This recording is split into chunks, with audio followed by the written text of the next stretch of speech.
With me in the virtual studio today for our roundtable on Richard III and Looking for Richard, the documentary by Al Pacino, we have Charles Mayer, star of the show, Richard, formerly Duke of Gloucester, and we also have Shan-Ree who played Buckingham, and I played Queen Elizabeth Woodville, and I'm also artistic director of Streamed Shakespeare, the virtual theatre company, which is probably one of Sydney's newest theatre companies. And we produced Richard III, directed by a wonderful director, Jamie Collette, in October this year. And now we're just getting back again together to talk about the show. Now we've got a bit of distance from it, and also talk about Al Pacino's wonderful 1996 doco, which deals with the play and a whole lot of other stuff around the play. So I wondered if you guys wanted to introduce yourselves and your roles. Hi, I'm Charlie, Charles Mayer. I played Richard, who's also known in the play as Gloucester in the first half, because that's my title, in the same way that Shan-Ree is the Duke of Buckingham. So I was the Duke of Gloucester, third in line to the throne, the little brother of the king. And then miraculously, I became king. So then I'm known as King Richard III.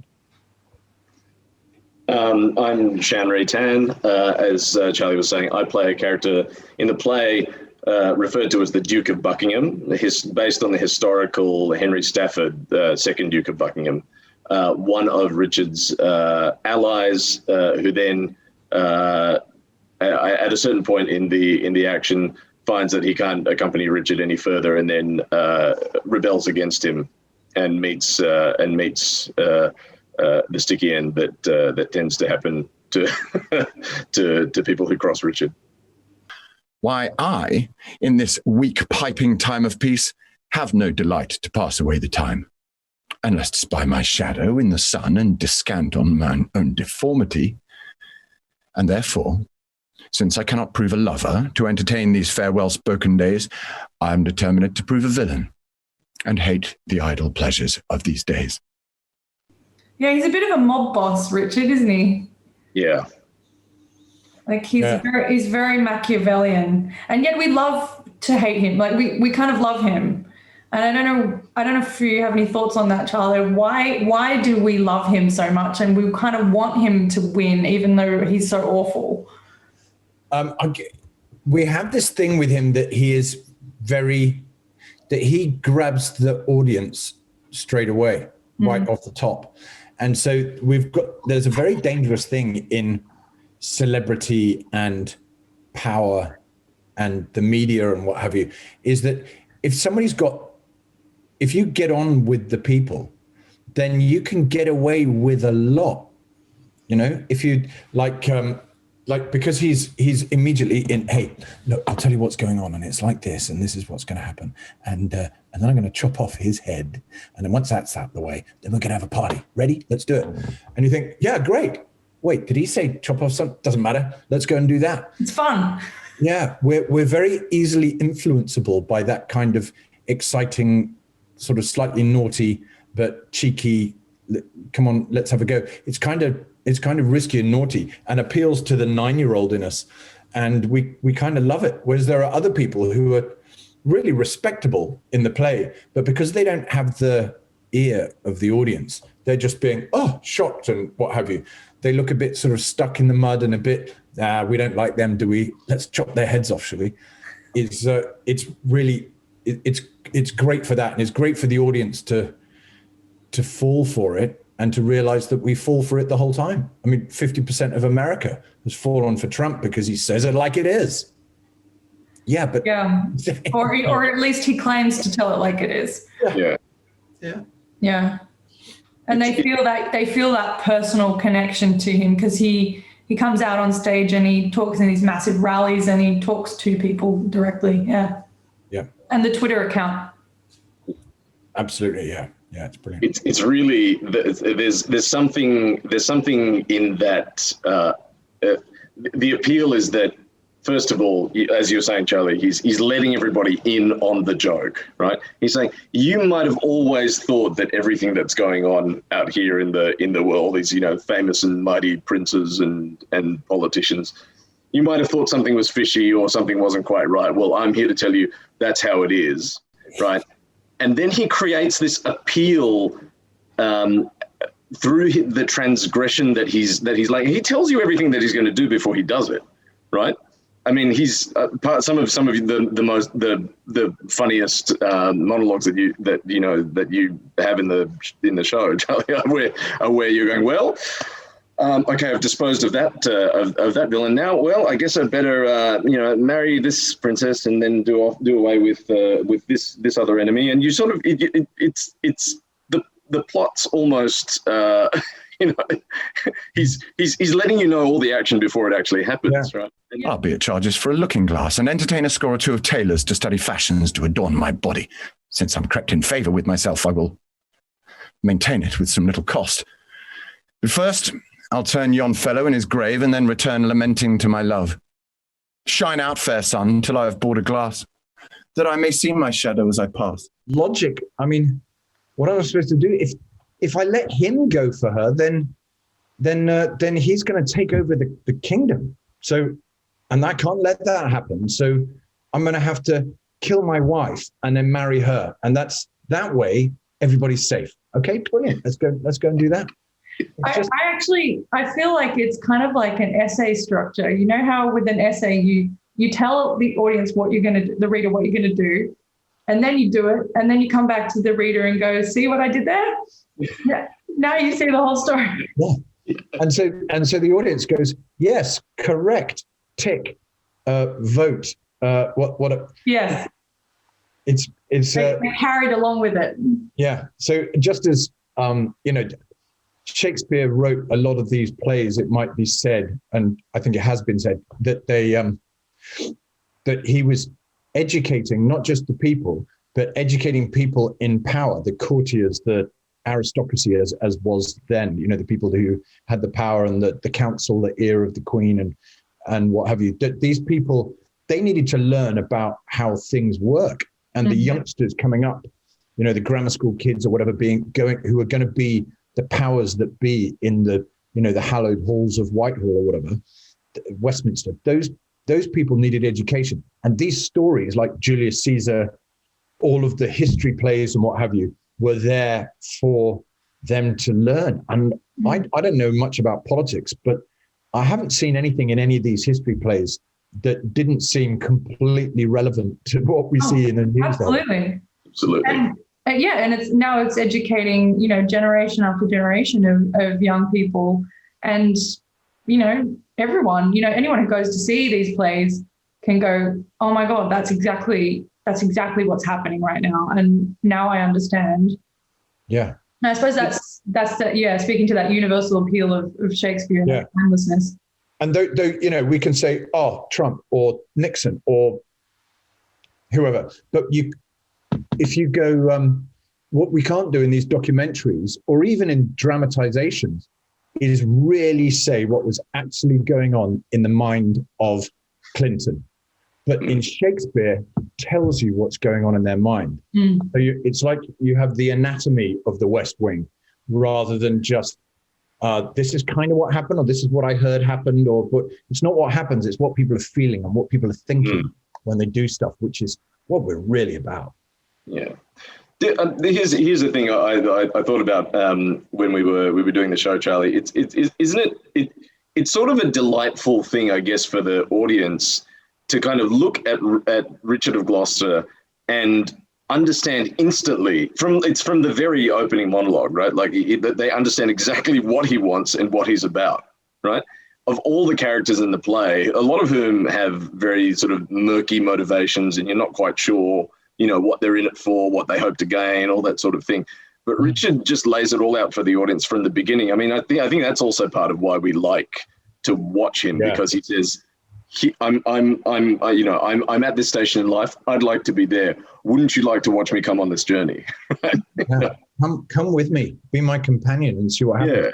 Well, rather, I'm sure it happens in court the whole time that somebody who's really, really, really guilty and goes, I did. It was me. I did do all of those things.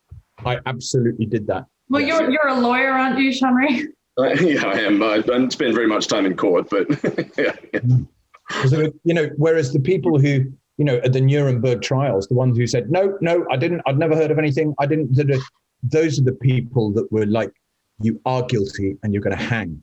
Whereas there were people like Hess who just went, they were like the confused, very close to Hitler, but he was just locked up in Spandau until he died of old age. But at least he was very old when he died in incarceration. Whereas the others, it was like, get them because they denied it. Whereas he humanized himself. He humanized himself. He brought the jurors in. And I think that also there was an element in your portrayal, Charlie, of that charm that we don't always see. I mean, I don't think Al Pacino's portrayal was quite as charming as yours, actually. I agree with that. There's a sort of superficial kind of narcissistic kind of charm that you've got to bring to play. Otherwise, the character and the way the story progresses, the narrative progresses, just doesn't work. Absolutely. Yeah, the two do have to marry up, don't they? It's got to be the same person. But I always think that that baddies can be, and Richard is of course a baddie because he does bad things. But I always think that when he's played he's evil, that it rather underestimates the intelligence of the other characters in it. And also the intelligence of the other actors. Give me something to act against, please. At least let me be, how insulting I would have thought. The last thing I want to do is to insult Shan-Ree and Buckingham by being somebody that there is no way that he would possibly follow. Of course, I want him to believe it. I've got to hoodwink him into thinking that this is a great idea. And indeed, I believe it is myself. It's only later that I decided that it's, kill him. But and also the audience as well. We don't want to have a pantomime where it's, he's behind you. The audience wants to go, bloody hell, I can see why he got to the top. I can see why this goes on. They weren't idiots. They believed in it. And shit, who do I believe in? Who's the head honcho in my year at school? The really cool person, the really popular ones. People would do anything to be seen with them, do anything to get their approval. And we would do anything. You've played quite a few of these type of characters in your career so far, haven't you? And I think you quite enjoy getting your teeth into that sort of character. Yeah, I think it's really important to, because I'm English and I've lived and worked in China and Australia, where the British are, of course, in the very psyche of the people. Britain seriously oppressed China for a very long time, and and has done the most horrific stuff in this country, Britain. And so being British in either of those two countries is a really good place to go and tell stories as the baddie, but as a human as well. So that because it's really easy to think, they're British, therefore they're bad. But the bad people are the ones who are pretending that they aren't bad. And or who even think that they're doing the right thing themselves. Yeah, those are the ones you've got to watch for. At least the British come in with a red coat and a thing and say, I'm now going to kill all of you. Okay, stand in a line and I'm now going to commence the execution, or I'm going to get you all addicted to opium and extract all the tea out of you, or whatever it may be. I'm going to totally exploit you. The people that you've got to really watch out for are the ones who say that they're good, that say that they're nice, because the British never did. We've always been complete bastards to everybody that we've ever come into touch with. That honesty is horrific, but it's not as cruel, I think, as the people who come in smiling like American oil people or Chinese prospective construction people in Africa or what have you. Yep. The smiling theft, that's the bad one. Yeah. Sorry, getting carried away. So was there an element to the decision to portray Richard without a visible deformity, as is usually traditionally the case, that he had in real life, as we found out when they discovered his skeleton in 2013, he did have quite severe scoliosis. And obviously he's traditionally portrayed as having a very pronounced hump and usually a limp and a withered arm. But Jamie and yourself decided in this production to not really do any of that. How do you think that affected the portrayal and people's reactions to him? It was really about empathy, going for people's empathy, and this is a little bit Machiavellian really, was to set up right from the very start to say that, yes, there are things wrong with me, but what's making me aggressive towards the world is that the world has been cruel to me. The world has been mean. It calls me these mean names, calls me horrid things, and therefore I'm going to react against you. And it's not my personality disorders, my weaknesses, my small man syndrome or hunchback or ugliness or whatever it may be that people talk about Kaiser Wilhelm as having a withered hand. That was an issue with him. Hamilton at Gallipoli had a withered hand and it made him brutal. That Richard III had a humpback and therefore he was mean and evil like a witch or something like that. Or the Phantom of the Opera with his, disfigured face and stuff like that. We decided that it was that he would be brutal and vengeful because people had been cruel to him, that they started it by saying, oh, you call me all these bitter names kind of thing. So that it was, yes, Richard III, the King Richard III did have scoliosis, but that perhaps that's not what made him brutal. Perhaps it was the way that people treated him that made him, or something like that. And so I thought that there are so many cases of people being bullied into horrific things, like, dare I say, like Sandy Hook, Columbine, the Unabomber, things like this, where Martin Bryant. Yeah, where they cite these things, or at least sort of post-event psychoanalysis, if there can be such a thing, has pointed at these things as being key factors. And so we thought, maybe Richard is just, I'm going to have a go at this because I have no mercy for you lot that have been cruel to me.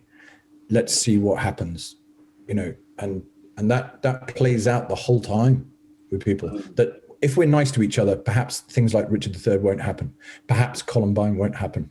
Perhaps, whatever it may be, if we're nice, but we're not, we're cruel. And so like in the Joker, we get what's coming to us. And I found it very interesting in Al Pacino's film that he did go for the traditional portrayal, and he did go for that sort of even less charming, really, really kind of nasty, obviously evil kind of portrayal, and costuming him in dark colors and putting him in shadows and things like that. And all these sort of filmic choices. He's in darkness a lot of the time in the scenes that they filmed in full costume and sets. And I thought that was really interesting. And yet he does use this fourth wall breaking element of talking to the audience, which, is such a prominent feature of the play.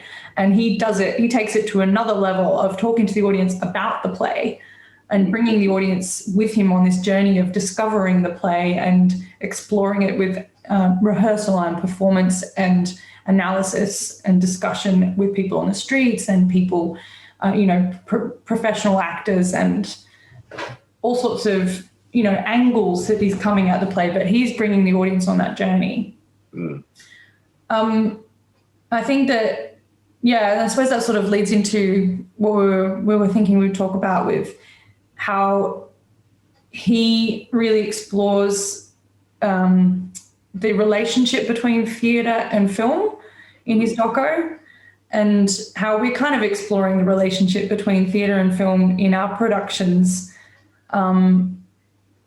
I think that I'm very proud of the fact that this year, even though it's been so kind of anti-art, anti-artistic collaboration, the situation that we found ourselves in this year with COVID, that we've actually managed to overcome that and to resist it and to collaborate despite any and all obstacles on various shows. And, Richard III has been one of the most glorious of our successes this year.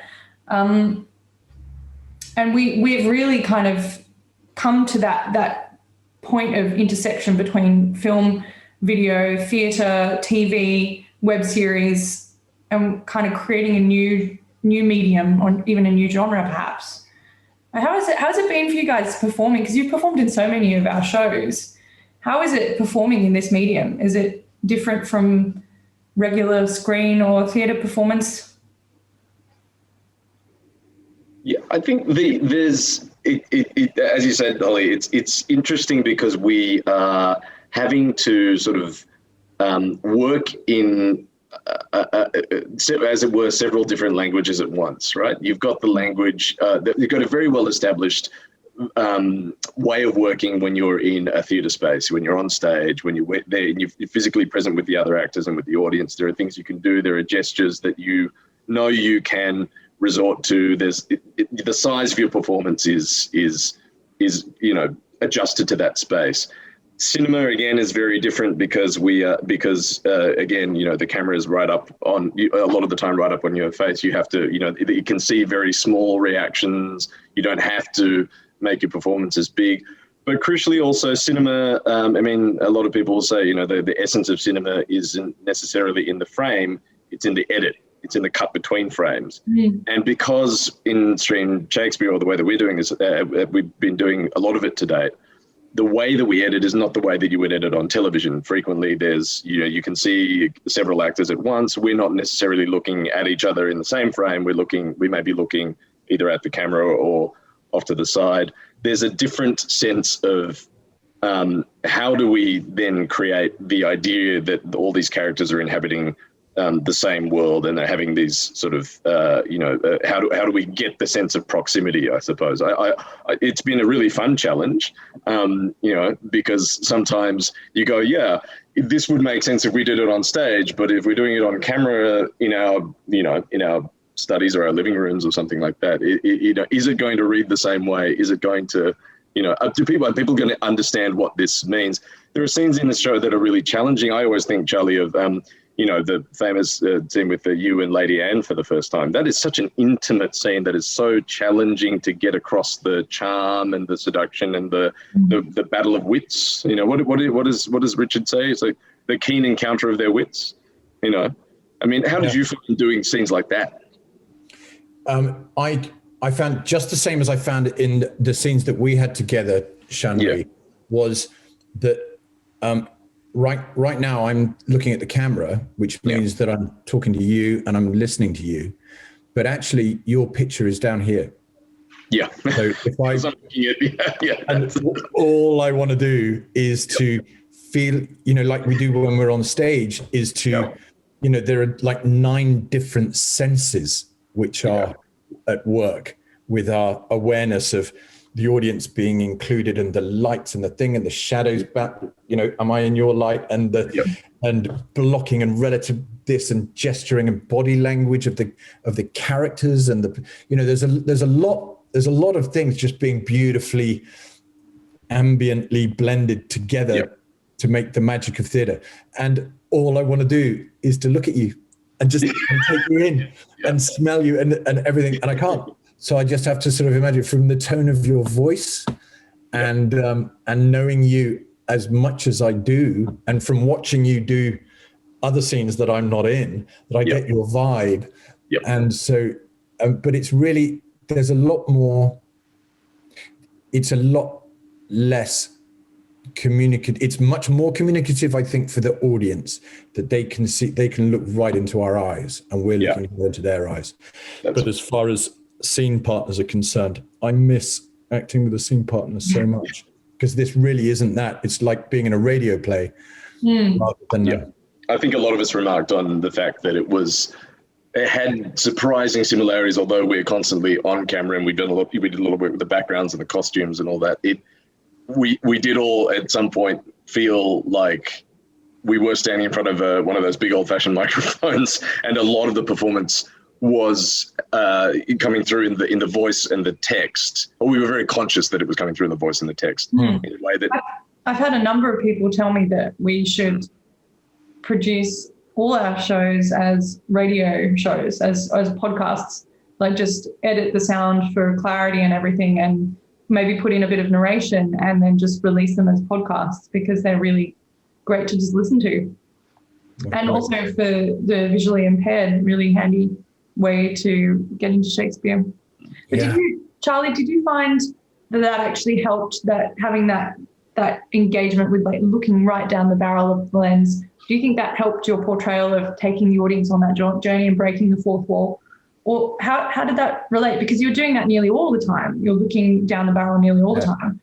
Well, I found that for screen acting, before doing this particular medium, screen acting where you never look down, very, very rarely look down the barrel of the camera, that everything is just slightly off.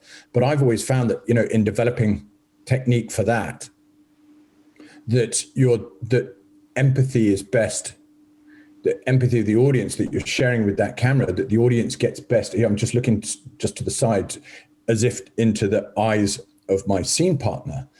That it's better that I look at their eye that's closest to the line of the thing rather than that eye there, so that it's closer in. You get more of me, but the more of the white of my eye that you get. It struck me that it's not just about looking into my eyes; it's about getting the whites of the eyes. And that's where the soul is, that's where the empathy is. And so I found in this that we have got, all of the actors have got the opportunity of winning the scene with the audience for being the character that the audience has most empathy for.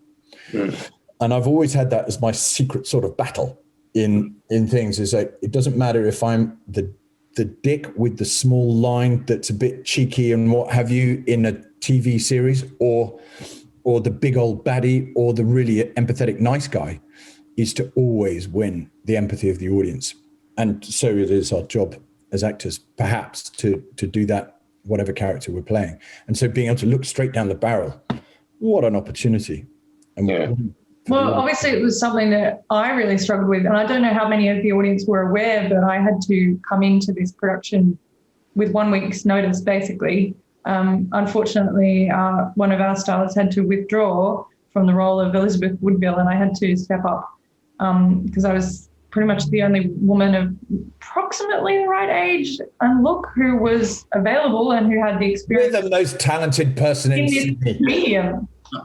And I was willing to do it, because anything for the show. But it was quite scary because you guys had 6 weeks of preparation time, and I didn't have enough time to learn all the lines, and so I couldn't really engage with the camera in quite the same way that you had all trained yourselves to do, because I was reading a lot of the time, or at least glancing at the text quite frequently and trying to hide that I was doing that, and to varying levels of success. Sometimes I managed it and sometimes I didn't, but it really made that whole eyeline issue very challenging for me. I mean, we'd had lots of experience earlier in the year with doing our stage readings, so that really helped, because I knew to get the text as close to the camera as possible, and how to give the impression of not reading when I was a little bit. But I found it certainly in the battle with you, and I lost the battle with Anne, is that Chiara was with her lovely, great big eyes. Oh, she's gorgeous. She's like this, looking at the audience. I had no chance. Whereas with you, I could go, you're being so mean to me. And you were sort of looking about like this. And I thought, I'm winning the empathy battle here because you look shifty. You're doing your thing. And I can just be Chiara and it's literally playing that. Like Judi Dench is a really quick one, but Judi Dench was once being, she'd asked the director to warn the young movie star that was in a play with her, with Judy. The movie star didn't have quite the craft and was accidentally or deliberately, not quite sure, upstaging Dame Judy, so that Dame Judy had to turn upstage to give her lines to this person who was like literally upstaging, just going above her. And so the director spoke to this young movie star and nothing changed. And so Dame Judy got a cup like this during the scene, and just at the beginning of the monologue of when the big movie star had their monologue, she took a sip from her cup and put her cup down. I don't know if you can see that. Put her cup down on the edge of the table like that, and then all she did was to just listen to the monologue and just kept glancing at the cup all the way through, and the audience was laughing their heads off, and she was doing nothing. So the movie star couldn't see anything, couldn't see the cup, and couldn't see her eyes as she was doing the whole thing, and totally robbed the star of the thing. After which the star did as they were told, because she could upstage him just by looking at a cup. Well, I'm very grateful to you for not trying to upstage me and not trying to trying to support me through this challenge of trying to get the role together in a week rather than trying to subvert it. So You're amazing, Holly. Just amazing. We are all such a great example to us all. Oh, thanks. Really cool. Another thing I thought would be interesting to talk about was ethics and this concept of, you know, the baddies, because Buckingham is a baddie of sorts, but he gets to a point where his limit has been reached. And even you know, Queen Elizabeth is not an entirely empathetic character, as we pointed out. You know, she certainly has her flaws and she's quite unlikable at times, but you also feel terribly sorry for her. Mm. And you do get to a point where you feel so sorry for Buckingham. I wanted to know what it was like playing that and what your thoughts were on that, Shan-Ree. It's interesting. We were discussing this amongst ourselves a little before about how Richard's rise to the top is the story of every charismatic gangster, or like, you know, he's like a mob boss, and he's got like any mob boss, he's going to have his good mates who he's been through the wars with, and you know, who he thinks he can trust, and they know how he operates. They know, okay, if he's serious about this and he's really going to take the crown, I want in on it. I want a piece of the action. And it's interesting to see that, as with all of these sort of you know, relationships between the tyrant and the tyrant's allies, every new step that the tyrant has to take on that ladder towards the top is like a test, or like it's an increasing series of tests of loyalty, you know, that he subjects the people around him to. And Buckingham's one of Buckingham sort of makes the classic mistake in the play of thinking, well, I think I'm smart enough to hang on in there until the end and not get burnt, and so I'll eventually get the prize, which is the earldom of Hereford. But he, of course, finds a line, and I think this is a point that gets made in Looking for Richard as well. All of the characters in the play are tested up to a point, and some of them find their line, and some of them don't. And the ones that don't find the line, you know, meet the end that's written for them. I think with Buckingham, it's interesting because historically, I think Shakespeare had to fill in a lot of gaps with what the historical figure of Buckingham did, because Henry Stafford famously did support Richard III to the throne, and then nobody quite knows exactly why he falls out with Richard historically and leads Buckingham's rebellions. He's also one of the people who historically is sometimes cited as the noble that might have ordered the murder of the princes in the Tower. Right? Doesn't really make sense for the action of the play, right? and historically there's a debate about whether or not Buckingham would have done that anyway without either, you know, Richard ordering him to do it or on Richard's say so. There's some talk that Buckingham himself might have harbored ambitions to try and, you know, do a Richard on Richard, right? And one of the things that he needed to do in order to do that was to deal with the princes. It's all historical conjecture. So I think the interesting thing that Shakespeare's done with the historical record here, he's just said, no, the classic mistake that Buckingham has made is he thinks he can ride the tiger, right? He thinks that he can go along with all of the gradual depredations and the transgressions that Richard is asking him to engage in, because it's all fun. It's something that they can, it's their little plot, right? But then when eventually you get to the point of Richard says, oh, I wish the bastard's dead, meaning the prince is in the tower, you're going to have to go and kill these two young boys, right? Yeah, Buckingham suddenly says, well, there's a question, right? Where is he willing to do that in order to get the prize? I mean, you think you can read the play both ways, right? I've seen interpretations where when Buckingham comes back into the throne room and that scene where he says, I have considered, I've considered what you've put to me, my lord, right? You can either read that as Buckingham having gone away, thought about it, come back in and gone, I'm not going any further and I want the prize that you offered me. Or he could be coming in to say, I've had to think about it. Okay, let's do it. But then by that point, Richard is on to something else, right? He's on to haranguing Stanley, right? We decided, I think, to do it that you could probably read it either way, but I thought that at that point, Buckingham probably found the line that he wasn't willing to cross. That's just how I'd interpreted it. Yeah, I certainly got that impression from your performance. Yeah. My lord, I have considered in my mind the late demand that you did sound me in. Well, let that pass. Dorset has fled to Richmond. I hear that news, my lord. I do remember me. Henry VI did prophesy that Richmond would be king when Richmond was a little peevish boy. A king, perhaps. Perhaps. My lord, I claim your gift, my due by promise, for which your honor and your faith is pawned. How come he... The earldom of Hereford and the movables whereof you promised I should stand possessed. How come he could not at that time have told me, I being by, that I should kill him? Richmond.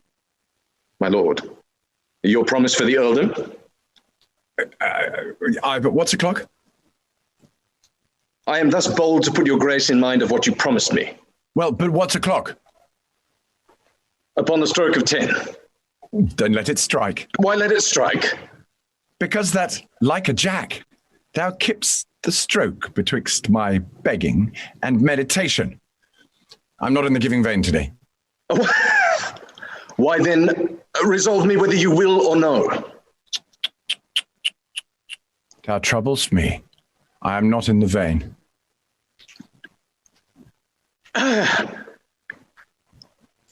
Is it even so? Rewards he my true service with such deep contempt? Made I him king for this? Oh, let me think on Hastings and be gone to Richmond while my fearful head is on. Yeah. There's just so much assumed knowledge, backstory that you're expected to kind of know as an audience member to watch this play. And I think it must be really difficult for, especially young students coming to, there's all the stress of the HSC year, and then they've got to deal with this behemoth of English literature and understanding all this historical information, and that people have struggled with for years, and then the fact that a lot of what happens in the play really kind of didn't quite happen that way in reality. And probably, or possibly Richard didn't order the execution of the underhand murder of the princes in the tower, and it might have been Richmond, or someone else. Who knows what happened to them. Well, I think that the HSC folk are they're under a lot of pressure, of course, but it is and it is complicated. But then HSC students are pretty smart and they can grasp it. But I find that the straightforward mathematical by rote sort of learning of it doesn't really work for me with the whole family tree and who does what and what have you. I rather just think that the lesson I would take from it, if I were an HSC student, is that this is a whole. It's like an oil painting palette. There are colors and blotches all over the place. It's not everybody's either red or white, like the Wars of the Roses. Oh no, it's far murkier than that. People have got to play the game of survival. And very few of these people actually fought in the battles. These are the people who've got to survive by hedging their bets. Oh, no, I'm loyal to who won? Them, right? Yes, I'm loyal to them forever, definitely. These things are all different games, and so it's almost worth, dare I say it, taking the angle of, I don't care who's who. I don't care who's sister, who's brother, what have you. You can't trust any of these people. You can't trust what they're saying, and they will change their minds one way or the other in a heartbeat. In every page of the play, everybody's changing their loyalties because the outcome keeps on changing. What's it going to be? What's it going to be? The game of roulette that everybody is changing the whole time. And I dare say, just like James Bond, where when I was a kid, I didn't really know who was who. I didn't know anybody's name. I just knew that was Bond and these are the goodies. And sometimes Bond does bad things himself. And this is pretty cruel and really entertaining. That you don't really need to know what's going on. You don't need to understand MI6, CIA, baddies, anything like that. You don't really need to know that because you're watching the drama of the whole thing. And it's the human drama, which is the great thing. And if you can grasp that, if you can figure out why somebody is saying this thing in this scene, it doesn't matter about the backstory. Mm-hmm. Just what's going on between Buckingham and Richard right now. Does it remind you of anybody? Have you ever had a situation like that in your own life or seen something like that at school or what have you, or in another film or in history or in the celebrity world? Then that's what rings true. And that's how it's going to inform you in the future. And that's what's going to inform you for a great essay. Anybody knowing the whole family tree of the Plantagenets, that's not going to win you any marks in an HSC essay, but writing some really interesting observation on human behavior will. That's very true. But having said that, though, I did spend quite a lot of time doing that family tree in our program. So if anyone's seen it, I hope you enjoy it. My biggest struggle when we first started rehearsing was the fact that so many characters are called Edward. Right? Oh my God. Whenever everybody goes Edward, I'm like, wait, which one are we talking about? Edward the Fourth. Yeah. It's a boy. Oh, what are you going to call it? Edward or Henry? Henry. Yeah. Listen. And Richmond is actually Henry Tudor. That's right. Yep. But he doesn't get called that. It doesn't. The clues don't really jump out at you. It's one of those things where you'd never see that in a TV series or a movie these days, because the first note that'd come back would be like, why are these characters they've got the same name? Yeah. But back in Shakespeare's time, it was relatively recent history, or not? It was like 100 years earlier. Yeah. Or so. People are paying attention to this as well, right? That's what we were saying. That's why that's why they're called Gloucester and Buckingham and your characters were actually related, I think. Yes. But I can't make head or tail of it. Even after spending hours and hours doing the family tree, I still can't understand it all. It's odd, but really, I've seen a lot of those things, a lot of the Plantagenet family trees, and I've got written on back a script and what have you, just because we as the actors in it, we certainly need to know who's who, why I'm like this, because it's got to inform the tone of our attack in each scene. But and if we do a good job of that, then the audience perhaps doesn't need to do so much homework, because they're seeing it played out in front of them. But Yeah. that is a really good family tree. I mean, you did a really good job. It was super clear. Also, our wonderful Camille prettied it up and made it look sexy. Yeah. But I mean, Al Pacino talks about this issue, doesn't he? In Looking for Richard, he talks about how no one really knows these days, or certainly in the US, if they haven't grown up with kind of British literature the way, particularly in Britain, I think that kids do grow up like soaked in that quite a lot. Less so in Australia. I think we're a little bit more like the US. And, you know, he's asking people in the street what they knew about Richard III and what they knew about the whole backstory and everything, and nobody really knew anything. And even he and his fellow actors had to do a massive amount of research to even make head or tail of it. And then, as you say, Charlie, in the end, it doesn't actually matter that much because it comes down to the actor's portrayal and the frisson between two characters and that tension of who's going to win, you know, who's going to win. Yeah. Well, I think, dare I say that there's a bit of a difference there that we as Australian and British acting tradition is that, you know, if you're going to be an actor, you go to drama school, you do a whole lot of theatre, you work in theatre, you get some work in screen, and then you go on. And then the big stars, you know, any of the big stars, be it, you know, Joel Edgerton or the Hemsworths or perhaps not Nicole Kidman, but Naomi Watts, any of these big stars, they've all done so much work. Ben Mendelsohn, so much theatre work, so much time on stage. That they, you know, Worthington, they've all done just so much theatre. And part of theatre is that you get all of that rehearsal time, and that's your research time, and you do all of that homework, which we love doing.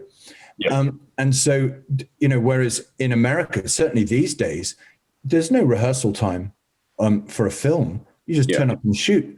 And so you don't really get that opportunity that we have, that beautiful opportunity of it just becoming second nature to us to do a whole lot of homework, chatting about it in our lunch breaks in the theatre rehearsal room by the bridge outside or whatever it may be, just talking about the whole world of it and getting the whole world into us so that when the audience comes to watch it, they don't have to do any work. They can see it all just played out in front of them. They can feel the nuance. Their subconscious can feel the relationship between these two people because we've developed it ourselves organically and by shitloads of homework. Whereas these poor unless we have to fill in and only have 1 week to prepare. Yeah. But I feel kind of sorry for the Americans because it almost felt like when watching that film that it was like all of the horses had stopped at the first fence, the first hedge, and we're going, what do we do? What are we going to jump over the fence? Okay, how do we jump over a fence? And of course they can jump over the fence. But you know, if there was some Aussies in there, they'd have gone, what are you talking about, guys? Just do the homework and let's go. Come on, this way. Why are we talking about this? Why are we having an argument about I wonder if some of that was manufactured by Pacino and some of it maybe was the actors saying, what exactly are you doing? Are you doing a play? Are you doing a film? Are you doing what kind of documentary are you doing? What is this? What is this strange beast that you're creating, Al Pacino? Because I don't understand exactly what it is. It's quite like that device in the documentary, you know, having watched it again, because what it did was bring to the film, or like the experience of watching the documentary, it brought you into that process that you're both describing, which is that it's that process of constantly interrogating the text. You know, you sort of, in order to make sense of it, it's one thing to say that, Elizabeth Woodville was married to Edward IV, and then these are the two sons, and this is the relationship that they would have to their uncles, and it's one thing to go like, yeah, but what does it mean in this scene when when Richard meets young Edward for the first time? They've got a whole relationship there. There's the whole, there's familial warmth, but there's also, condescension, there's contempt, there's insouciance, there's all sorts of stuff that you kind of have to use that process to create. And I like that they did that in the documentary, where you saw all of those great scenes where the director is like tearing his hair out, yelling at, you know, Pacino and Winona Ryder, and trying to explain his point of view about these characters, because he's got a very strong conviction about how that, you know, what the relationship needs to be. I thought that was quite funny, watching them go around in circles trying to thrash it out constantly. I totally agree with you. That if you start talking about it, you can talk about it forever. What you really need to do is to read it again, get it on its feet, do it again, try out some different things, talk about it a little bit, try out some more things, and the director just listen. And because we're listening as well the whole time we're doing it, and before we know it, and we're going at trying different. Can I try it? How about like this? And it brings out all the beautiful different colors and layers and everything that are in the text, and it's all there. You know, with Shakespeare, it's all there. There's no subtext or anything. And indeed, the historical part is all taken care of, because in it, I'll say, just because you're my brother's son doesn't mean that you can treat me like that. You know, And so how do we know? Oh, right, uncle, cousin. You know, it's all there. And I think that my the hilarity with looking for Richard was, guys, just start rehearsing, just start reading. Eventually they do. Don't be afraid of repetition. Exactly. I was very struck in looking for Richard by that one scene where Penelope Allen, who's playing Queen Elizabeth, is just arguing very passionately about how there's a scene where I think she's being confronted by Rivers and Grey. It's an early scene in the play, right?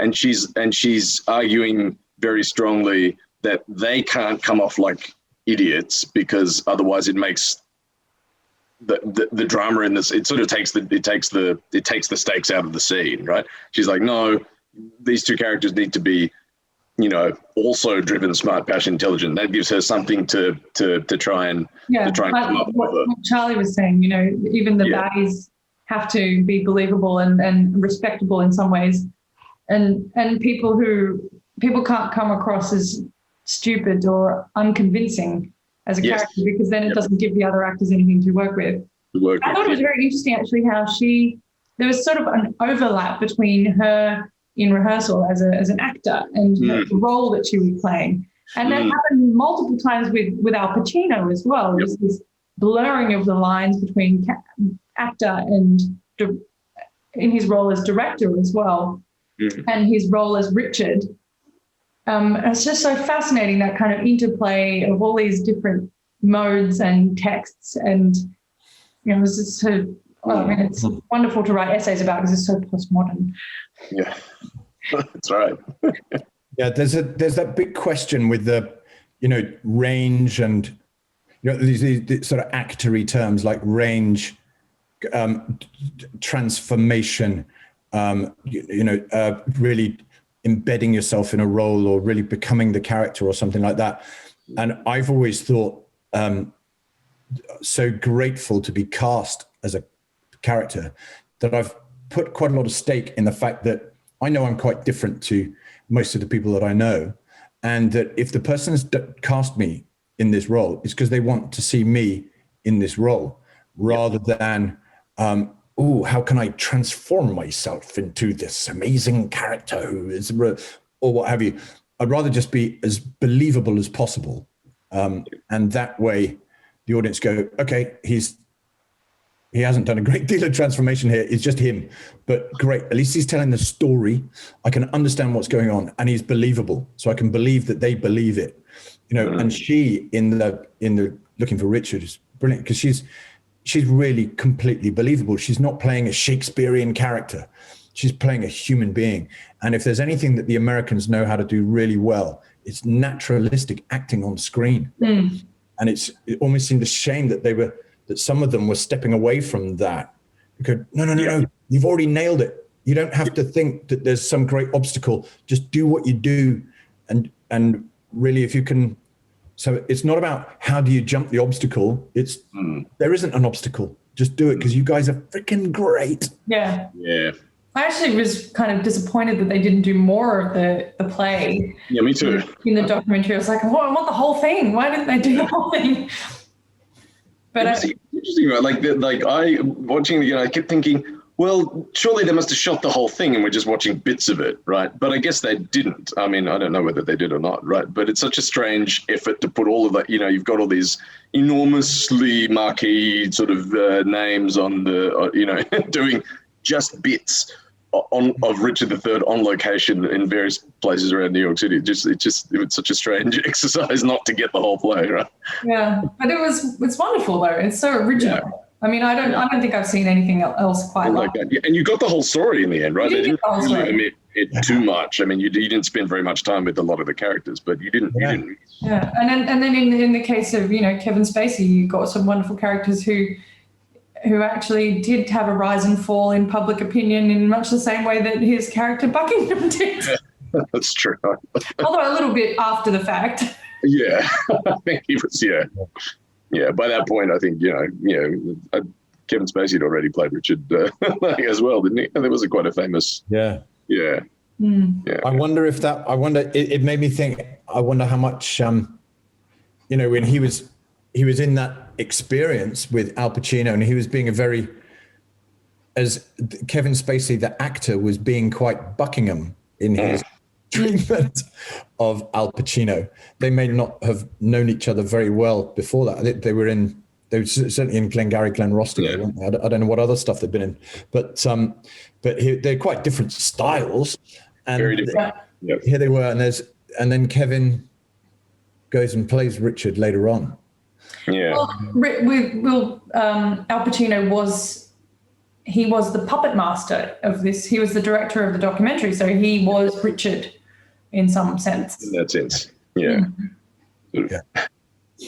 Yeah, it smacked a little bit of Birdman or Waiting for Goffman or whatever. Those sort of fly on the wall documentaries where there's a despot in charge of a bunch of amateur actors. Not the Birdman's amateur, but just people desperately trying to make something happen, and there's a lunatic in charge of the asylum. Yeah. He was really leaning into that, I think. It must have been quite a deliberate thing that he was trying to do to make himself look like he knows his power. That's something that really has to look at the horse as it goes down the street.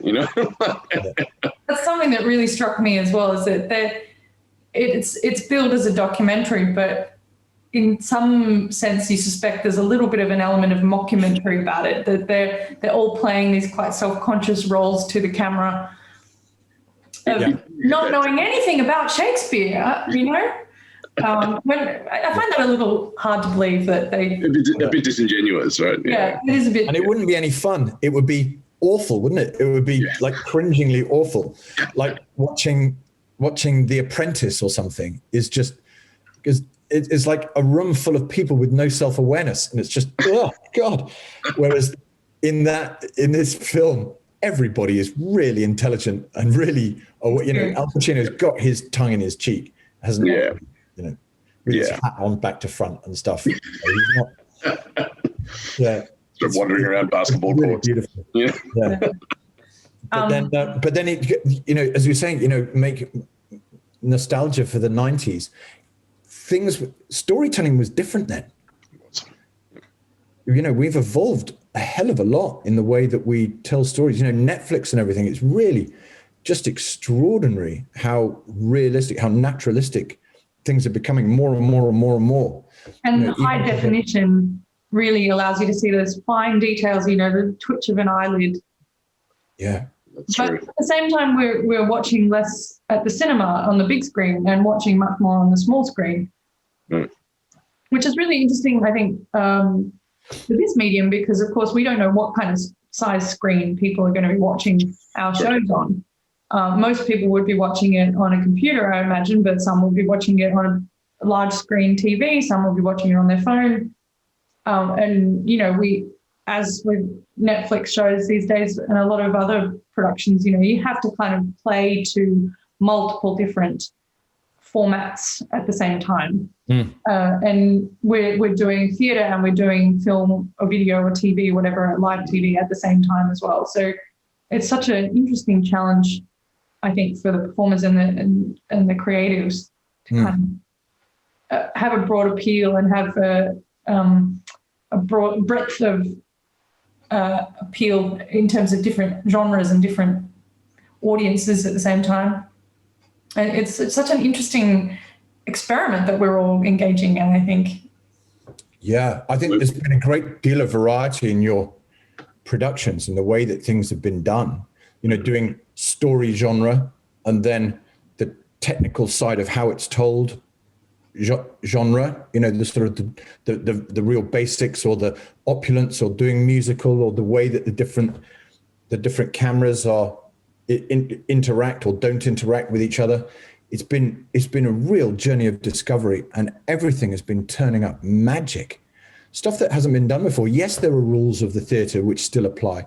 Yes, there are rules of film and TV that still apply, but there are new rules as well, or new discoveries that have been going on. What works and what doesn't work so well, or how to use that. I found it fascinating. Yeah, I found it really interesting as well. And I'm so excited for our next production, which is going to be Henry IV Part 1, Part 2, which has just been announced, directed by Haki Papaolu-Kristen, and with animation and backgrounds by Alex Perrott, who directed our stage reading of The Tempest earlier this year. And the ideas that are flying around in the meeting rooms about moving backgrounds and, spaceships and lasers and a space opera concept for the rise of Henry V. It's just going to be so exciting, really pushing the boundaries of what this medium can do. Absolutely, which in any other circumstance would be prohibitively expensive for the size of the cast, for the amount of time spent on it. And, this is just magnificent, because it's great stories being told conveniently for the audience in a new way and really accessible. God, isn't it accessible? Yeah, and it's so convenient for us as well. That's true.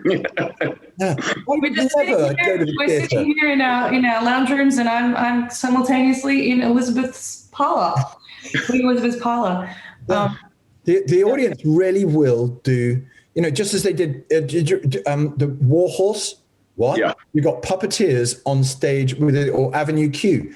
The puppeteers are on the stage, but doesn't that your imagination goes straight there? It would do so much. By the end of the first monologue, you're that. Oh yeah, the horse is wooden and it's got two guys in it and another one holding it. Completely fine with that. And I'm weeping for the horse. Yeah. We can. The audience is the clever one here. We're just finding ways to catch up with them. And stimulate their imaginations. Yeah. Yeah. Well, I think if you're all right with it, we'll bring this to a close today. I think it's been a really interesting conversation, and I can't wait for us to get this out to our audiences. Hopefully it will help out some HSC students for 2021. And thank you so much for being involved in the production as well as this roundtable. I mean, your talents vocally, physically, the creative energies you bring to all these productions has been absolutely fantastic to work with. Seriously, I've been so honored. Thank you so much for this opportunity. It's been awesome. Love working with you, Shan-Ree. I cannot wait to hopefully one day we'll do an two old men on a bench play or something like that. But waiting for Bono. Sooner than that, but we'll do some work together, because it's just lovely. Bless you. Thank you very much. Thank you.